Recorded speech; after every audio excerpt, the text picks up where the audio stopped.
고난주간 특별 새벽기도회 둘째 날입니다. 둘째 날인데 오늘 예수님이 십자가에서 남기신 세 번째 말씀을 나눌 것입니다. 어제 나눈 말씀은 첫 두 마디 말씀이었습니다. 저들을 사하여 주옵소서, 사죄함에 대한 말씀과 오늘 내가 나와 함께 낙원에 있으리라, 임재함, 임함에 관한 말씀을 나누었습니다. 이것이 성경학자들 교회 전통에 따른 예수님이 남기신 말씀의 순서입니다. 그리고 오늘 세 번째 말씀인 여자여 보소서 아들이니이다, 보라 내 어머니라. 예수님께서 십자가상에서 온 인류를 향한 마지막 7가지 말씀을 나누고 계신데, 여러분, 그 중에 한 말씀이 육신의 어머니를 향한 말씀입니다. 십자가의 죽음은 온 인류를 향한, 온 죄를 덮는 하나님의 아들의 죽음인데, 그 죽음의 자리에서 예수님은 한 말씀을 어머니께 드리고 있습니다. 오늘 본문 25절에 보면 그 어머니는 다른 여인 셋과 함께 십자가 바로 아래에 있습니다. 예수님의 모친 마리아와 이모 막달라 마리아, 세베대의 아내 마리아입니다. 여기서 이모는 다른 복음서 마태복음, 마가복음에 보면 살로메임을 알 수 있습니다. 이 네 여인들은 예수님이 마지막 십자가상에서 죽음과 고통을 당하실 때에 멀리서 떨어져 지켜보신 모습이 아닙니다. 멀찌감치 거리를 두고 그 장면을 보지 않으셨습니다. 예수님께서 십자가 위에서도 그녀들이 보였고, 또 예수님이 십자가 위에서도 그녀들을 향해 말씀하신 것을 보면 보일 정도로, 예수님의 목소리가 들리실 정도로 가까이에 있었습니다. 여러분, 예수님의 곁을 마지막까지 가까이 지킨 사람들은 여인들입니다. 물론 유일한 제자 사도 요한도 있죠. 사도 요한은 후에 이 예수님께 가까이 계심으로 인해 주님의 모친을 모실 수 있는 기회를 받고 그로 인한 복을 얻게 됩니다. 가까이서 예수님을 모신 것, 사도 요한만 받을 복이 아닙니다. 여인들만 받는 복도 아닙니다. 우리도 예수님을 가까이, 예수님을 끝까지 가까이 따를 수 있는 특권을 가진 사람입니다. 여러분들은 예수님을 어디까지 거리를 두고 쫓고 계십니까? 적당한 거리십니까? 까마득하게 보이는 먼 거리입니까? 아니면 예수님의 말씀이 들리고 예수님의 가까운 모습까지 보이는 거리가 가장 친밀한 자리입니까? 우리가 지금 예수님께 가까이 서 있습니다 라는 것을 어떻게 표현할 수 있을까요? 여러분의 말씀을 듣는 자리는 말씀과 가까우신지요? 여러분들이 예배드리는 그 자리는 주님의 말씀을 듣는 일에 있어서 가까운 자리이신지요? 여러분, 이것은 그저 공간적인 거리만을 의미하지 않습니다. 마음의 거리를 의미하겠죠. 그러나 그 마음의 거리는 공간적 거리와 비례합니다. 여러분, 온라인 예배 드리는 분들 그 상황 제가 다 이해합니다. 거리가 멀 수도 있고 육신의 어려움이 있을 수도 있고 또 급박한 상황에서 감염이든 회사 일이든 격리되어 있을 수밖에 없는 상황 다 알고 있습니다. 그러나 그런 일들이 아니라면 거리를 가까이 하는 것이 더 은혜로운 자리입니다. 여인들은 가까이서 예수님을 마지막까지 쫓았습니다. 마지막 예수님의 유언과도 같은 말씀을 들을 수 있는 기회를 얻었고, 사도 요한은 그 가까운 거리에서 예수님의 마지막 말씀을 듣고 그로 인한 복을 받습니다. 예수님은 마지막 처절한 고통 가운데서도 자신 모친 마리아를 생각합니다. 사람이 고통스러우면 고통스러울수록 자기밖에 보이지 않는다고 하는데, 예수님은 가장 고통스러운 최악의 시간에서도 어머니가 보였고 그 모친 마리아를 생각하고 있습니다. 그리고 모친과 제자 요한에게 말씀하시지요. 여자여 보소서 아들이니이다. 보라 내 어머니라. 여기서 여자여라는 표현은 여자를 무시하는 말도 아니고 그렇다고 극존칭의 표현도 아닙니다. 여기서 여자여라는 표현은 예수님께서 항상 어머니와의 관계를 공적인 관계, 객관화시킬 때 쓰던 표현입니다. 요한복음 2장에도 예수님께서 어머니 마리아를 향해 여자여라고 말씀하신 적이 있지요. 가나안 혼인잔치에 포도주가 다 떨어져 난처한 상황을 미리 안 어머니 마리아가 포도주가 다 떨어졌더라더라. 이 말을 들은 예수님께서 여자여 나와 무슨 상관이 있나이까. 예수님은 그 가나의 혼인잔치, 그 사람의 필요에 따라 예수님이 오신 것이 아님을 말씀하시는 것입니다. 여자여 나와 무슨 상관이 있나이까.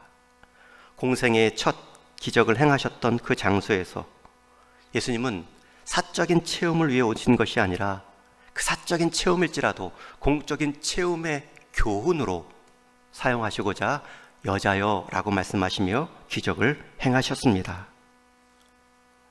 즉 결혼실에 부족한 포도주에 다 떨어짐의 위기 가운데 기쁨이 멈출까 봐 예수님은 사람의 필요와 사람의 기쁨을 이어가는 정도가 아니라 그리스도의 신부로 부름받은 성도의 영원한 기쁨을 위해 그리스도의 신부로 부름받은 교회를 세우시기 위해 이 땅에 오셨으므로 더 넓게 교훈하시죠. 그러한 마음가짐으로 예수님은 공생의 마지막 시간에 이 죽음이 한 어머니의 아들의 수치스러운 죽음이 아니라 이 죽음은 공적인 죽음입니다. 공생애를 위한 죽음입니다. 여인을 향한 새로운 관계를 말씀하고 있습니다. 그럼에도 예수님은 육신의 어머니 마리아를 걱정합니다. 저는 이 예수님께서 7 말씀의 귀한 표현 중에 육신의 어머니를 생각한 그 표현 하나가 있다는 것이 얼마나 귀한지 모른다 생각했습니다. 은혜가 되었습니다. 예수님은 한때 자신을 따르려면 가족도 부모도 떠나야 한다는 단호한 결단을 말씀하신 적도 있으신데 정작 예수님은 자기 아들, 자기 자리에서 고통당하는 아들을 보고 곧 죽을 아들을 보고 있는 그 어머니의 안타까움을 헤아려 주고 계신 것입니다. 예수님은 아들로 인해 수치를 당했고 또 아들의 죽음 이후에 생활의 어려움을 당할 어머니를 염려하는 표현입니다. 여러분, 예수님은 우리에게 죄 사함과 하늘 낙원 임재함을 약속해 주셨지만 동시에 예수님은 육신의 몸을 가진 우리가 이 땅을 살아가는 삶의 필요에도 관심을 갖고 계십니다. 예수님은 영적인 체험만을 위해 또한 오신 것도 아니고요. 육신의 어머니를 생각하며 육신의 어머니의 필요를 걱정하고 계십니다. 마찬가지로 예수님은 저와 여러분의 영적인 체험도 궁극적 관심이지만 이 땅의 그 영적인 체험을 누리고 보여주는 삶에 있어서 필요한 육신의 것들도 관심 있게 지켜보십니다. 그렇기 때문에 가나안을 향해 나아가던 광야 여정에서도 메추라기와 만나를 끊지 않게 하셨고 제자들을 향해 기도를 가르쳐 주신 주기도문 내용에서도 일용할 양식을 주옵소서 땅의 음식을 구하라 말씀하셨습니다. 그것도 다른 기도 제목, 다른 사람의 죄를 용서하여 주옵시고 또 나를 시험에 들게 하지 말게 하옵소서라는 간구보다 앞선 것이 오늘 우리에게 일용할 양식을 주옵소서입니다. 여러분, 우리가 주님의 일을 한다고 해서 주님이 영적인 것들만 관심 가지라 말씀하지 않으시지요. 내가 너의 영혼의 건강함만 책임지지 않는다 이렇게 말씀하지 않으십니다. 육신의 강건함도 내가 관심 있고 육신의 필요도 내가 채울 것이다 말씀하십니다. 여러분, 예수님의 모친 마리아의 삶이 얼마나 인간적으로 고단합니까? 예수님을 처녀의 몸에서 잉태했습니다. 그 당시에는 가늠한 여인으로 간주되어 돌에 맞아 죽을 위험도 있습니다. 출산은 어떻게 합니까? 호적하러 이동하던 중에 베들레헴의 한 여관에 딸려 있는 마구간에서 첫 아기를 낳지요. 조금 자라서 성전에 올라갔을 때에는 내가 이곳에 있어야 하는 줄을 모릅니까? 다소 불효적인 냉랭한 표현도 모친 마리아는 듣습니다. 또 한 가족을 책임질 나이가 될 때에는 집을 책임지기는커녕 집을 떠나 전혀 가게에 도움을 주지 않는 삶을 사셨습니다. 3년 공생의 기간 동안 밖을 떠돌며 마지막 십자가에서 그 죽음을 맞이하고 그 아들을 지금 지켜보고 있는 것입니다. 가족 앞에서 수치를 당함으로 가족에게 수치를 주고 있고, 어머니 앞에서 수치를 당하는 아들의 모습을 보이므로 어머니에게 수치를 주고 있으며, 무엇보다 부모보다 먼저 죽음의 자리에 서므로 부모의 마음을 힘들게 하던 아들입니다. 그런 아들을 한평생 지켜봤는데 마지막 죽음의 자리에까지 그 서 있는 아들을 보고 있습니다. 그 어머니를 지금 예수님이 위로하고 있는 것입니다.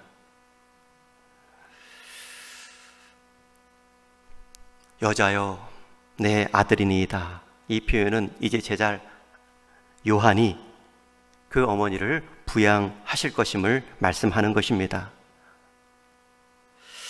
주님께서는 주님의 가족을 지켜보십니다. 주님께서는 주님의 길을 온전히 걸었던 그 어머니의 고통을 헤아리고 계십니다. 여러분, 여러분의 자리에서 내가 주님의 일을 하고 있다, 그 생각과 그 수고로움 가운데 주님의 시선도 머물러 있음을 믿으시기를 축원합니다. 주님께서는 주님의 모친을 걱정하셨습니다. 요즘 코로나 시기에 선교사님들이 많이 귀국하고 계십니다. 귀국의 많은 이유가 부모님 건강 문제입니다. 지난 주일 오후에 제가 카톡으로 선교사님 문자 하나를 받았습니다. 협력 선교사님이신데 사모님이 현장에서 남편 선교사님이 들어가신 일을 보내신 내용입니다. 남편이 어머니의 척추 질환을 돌보아 드리려고 한국에 잠시 입국했습니다. 어머니께서는 젊어서부터 고생을 많이 하셔서 오래되고 아주 심한 협착증 척추 질환이 있어 걷기 어려우시고 손에 무언가를 짚지 않고서는 서 계실 수도 없습니다. 수년간 너무 힘들어 하시는 소식을 듣고 남편이 한국에 입국하여 순천의 병원에 수술 예약을 해 놓은 상태입니다. 아직 정신도 또렷하시고 누워서만 지내기 계시기에는 너무나 안타까운 어머니에게 주님께서 은혜를 베풀어 주셔서 통증이 감해지고 후유증 없는 생활을 하실 수 있도록 기도 부탁드립니다. 제가 이 마음을 느끼거든요. 여러분, 선교사님들이 처음 초기에는 자녀들, 손주들을 부모님께 보여드리지 못한 죄스러움이 있죠. 가장 귀여울 때에, 가장 예쁠 때에. 그런데 조금 시간이 지나가면 부모님이 아플 때에, 힘들 때에 같이 있지 못함에 대한 안타까움이 또 있습니다. 제가 주님께서 주님 자신의 어머니를 기억하신 것처럼 주님께서 선교사님의 어머님도 기억해 주시기를 기도합니다. 기도했고요, 위로했습니다. 저는 이것이 실제라고 믿습니다. 주님께서 주님의 길을 완수하신 그 어머니, 그 어머니를 기억해 주셨는데 지금도 주님의 길을 따르는, 주님의 사역을 감당하는 그 어머니를 기억하지 않으실 리가 없지요. 여러분, 예수님은 어머니에게 무관심하지 않으셨습니다. 예수님은 친히 고르반이라 하여 하나님께 드릴 것을 구별한다라는 핑계로 부모님께 드릴 것을 줄이는 것, 그것은 왜곡된 신학이라 지적하셨습니다. 사도 요한도 보이는 형제를 사랑하지 못하는데 보이지 않는 하나님을 사랑할 수 없다 교훈했죠. 보이는 육신의 어머니를 사랑하지 못하는데 보이지 않는 하나님 아버지를 사랑할 수 있다. 크게 신뢰가 가지 않는 말입니다. 주님의 일을 감당할 때에 겪는 가정의 어려움들이 있습니다. 주님께서 자신의 모친을 위로하셨던 그 손길로 위로 받을 것입니다. 여러분, 효도가 무엇일까요? 물론 육신의 부모님을 편안하게 모시는 것이지요. 그러나 조금 더 크게 보는 효도는 무엇일까요? 부모님 입장에서 주님의 길을 끝까지 간 자녀를 한 명 두는 것도 효도가 아닐까요? 물론 이 주님의 길이라는 것은 단순한 목사, 선교사만을 말하지 않습니다. 가장의 자리에서, 일터의 자리에서 주님의 자녀로서 그 길을 끝까지 가는 모습을 보는 그 어머니의 뿌듯함이 있지 않을까요? 예수님은 한 가지 더 말씀하십니다. 제자 요한에게 내 어머니라. 물론 1차적으로는 부양의 책임을 넘기는 말씀입니다. 그러나 부양의 책임에서 끝나지 않습니다. 이 부양을 통해 주시는 축복이 있기 때문입니다. 첫 번째 축복은 실제로 사도 요한은 12제자 중에 가장 오래 삽니다.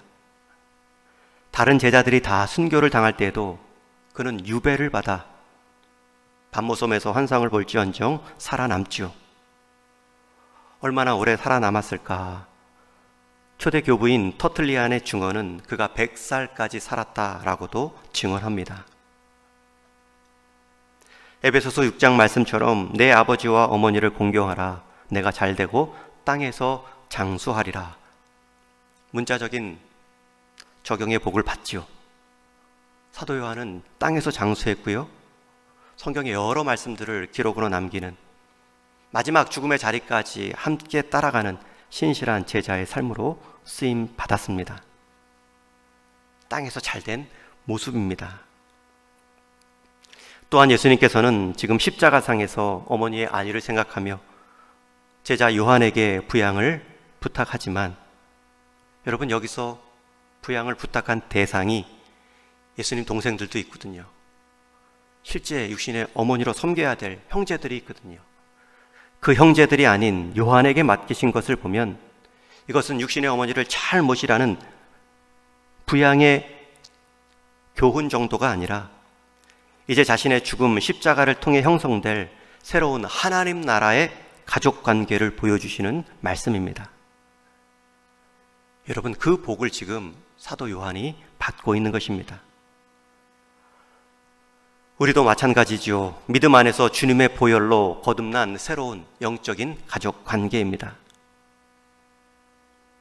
우리 인생 시작은 육신의 가족 관계에서 시작하지만 그 끝은 영적인 믿음의 가족 안에서 끝나야 합니다. 우리 인생 육신의 가족들만 살피고 번성케 하는 일에 우리 인생 쓰임 받을 수 없습니다. 그렇게 살라고 부름받지 않았습니다. 그건 예수님 믿지 않는 가족들이 더 잘하죠. 우리의 부르심은 영적인 가족으로 영원한 관계를 이어갈 수 있는 특권의 자리에 서라 부름을 받은 것입니다. 그렇기 때문에 육신의 결혼 문제, 자녀 문제, 하나님이 우리를 가족으로 부르신 이유는 육신으로만 제한되지 않습니다. 주님의 죽으심, 그 보혈의 관계로 새로워진 영적인 관계가 있고 세워감이 우리 인생의 목적입니다.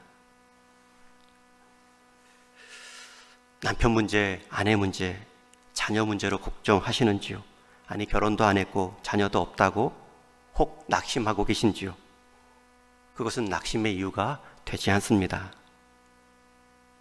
오히려 주님을 가족으로 모시며 주님 안에 속한 가족들을 더 살피고 넓혀갈 수 있는 기회가 될 수 있기 때문입니다. 인간적인 육신의 남편, 아내, 자녀만으로 우리가 한 사람의 가치를 말해서도 안 됩니다.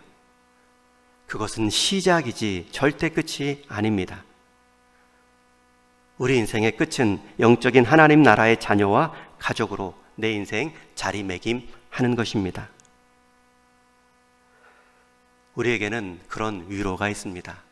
육신의 가족으로만 받는 위로가 아니라 영적인 가족으로 부름받은 성도의 위로가 있습니다. 그렇기 때문에 육신의 가족관계로 너무 낙심하지 마시고, 또 육신의 가족관계들이 자랑할 만하다 너무 교만하지도 마십시오. 그것은 시작입니다. 우리는 육신의 가족들을 넓혀가야 됩니다. 기도 부탁도 하셔야 되고, 실제 위로도 주고받으시며 믿음의 가족들로 부름받은 하나님의 부요한 삶을 경험하셔야 됩니다. 예수님은 하나님의 아들이십니다. 부모의 마음은 자녀들이 부모의 뜻을 잘 순종할 때에 가장 큰 효도로 느끼지요. 예수님은 하나님의 아들로 하나님 아버지의 뜻을 그대로 온전히 수행하심으로 흔히 말하는 효도를 하신 것입니다. 마지막 죽기까지 보냄받은 그 자리를 이 잔을 내게서 옮기시옵소서, 사단의 유혹 가운데 굴하지 않고 주님 뜻대로 이루어지이다, 아버지의 뜻, 십자가의 죽음까지 올라가십니다. 그러나 예수님은 하늘 아버지의 뜻만 행하며 효도를 하신 것이 아니라 이 땅에 보냄받은 육신의 혈통을 허락하신 그 어머니를 향해서도 돌봄과 영적인 가족의 의미로 위로하고 계십니다. 우리에게 붙여주신, 우리에게 허락해 주신 우리 부모님들, 가족들을 돌보는 것, 그 자체가 귀한 영적인 행위입니다. 주님의 관심사에 동참하는 귀한 일입니다. 그리고 분명 약속의 복도 받을 것입니다. 이런 확신이 있다면 하물며 영적인 가족을 세워가는 그 수고로움이야말로 주님이 돌아온 탕자를 대하며 기뻐하셨던 그 모습처럼 우리 주님을 기뻐하게 하시는 진정한 효도의 믿음이 될 수 있습니다. 여러분, 오늘 십자가상에서 예수님이 남겨주신 이 세 번째 말씀을 들으실 때마다 기억하십시오. 주님의 길에는 주님의 위로가 있습니다. 주님은 마지막 순간까지도 육신의 어머니를 기억하셨습니다. 주님은 주님의 길을 가는 우리의 마지막 순간까지도 우리에게 위로를 아끼지 않으실 것입니다. 주님은 우리의 이 땅의 삶에서도 관심을 가지십니다. 그리고 그 삶이 하늘의 삶과 하늘의 가치로 이어지도록 길을 계속 열어가 주실 것입니다. 주님의 십자가를 보며 아들의 고통 가운데 울었던 마리아만 되지 마시고 주님의 십자가 옆을 끝까지 지키며 영적인 아들의 역할을 다한 요한의 삶으로도 저와 여러분 쓰임 받을 수 있기를 주님의 이름으로 간절히 축원합니다. 우리에게 육신의 가족을 주시고 이 땅에 우리의 삶을 출발시켜 주신 하나님 아버지, 이제 주님 앞에 설 때에는 주님의 가족과 함께 설 수 있는 우리 동인의 모든 성도 다 되게 하여 주옵소서. 우리 육신의 가족들의 어떠함으로 교만하거나 낙심하지 않게 하여 주옵시고, 그 가족의 실제 원형이 될 하늘 가족에 우리의 마음을 두고 위로함을 두고 관심을 갖고 살아가는 귀한 인생 되게 하여 주옵소서. 뿐만 아니라 우리에게 보내주신 가족들, 부모님들 고루반이라 하여 신앙을 핑계로 소홀히 여기지 않게 하여 주옵시고, 가장 먼저 우리 하나님의 사랑으로 채우며 섬겨갈 대상임을 늘 잊지 않게 하여 주옵소서. 오늘도 그러한 위로의 말씀으로 보라 내 아들이다, 보라 내 어머니다, 그 주님의 말씀이 우리 성도들을 바라보며 늘 들려지게 하여 주옵소서. 또한 오늘 한날도 이렇게 구별된 시작으로 하나님 앞에 서며 하루를 열어싸우니 하루가 닫히는 그 시간까지 주님의 동행하심의 은혜로 힘을 얻고 피곤하지 않는 이 한날 되게 하여 주옵소서. 감사한 마음으로 담아 올린 예물 위에, 그 마음 위에 우리 하나님의 도움의 손길이, 우리 하나님의 도우심의 체험이 늘 경험되어지는 인생 되기를 간절히 바라옵고, 우리 주님 예수 그리스도의 다함 없는 은혜와 하나님 아버지의 변함없는 사랑하심과 성령 하나님의 쇠함없는 위로하심과 새롭게 하시는 역사하심이 내게 주어진 삶의 모든 자리, 육적인 관계를 넘어선 영적인 하나님 가족과의 관계로 우리 인생 자리매김하며 살겠다 다짐하는 사랑하는 동인의 모든 성도들 속한 가정 위에 이제로부터 영원토록 함께 있을지어다. 아멘.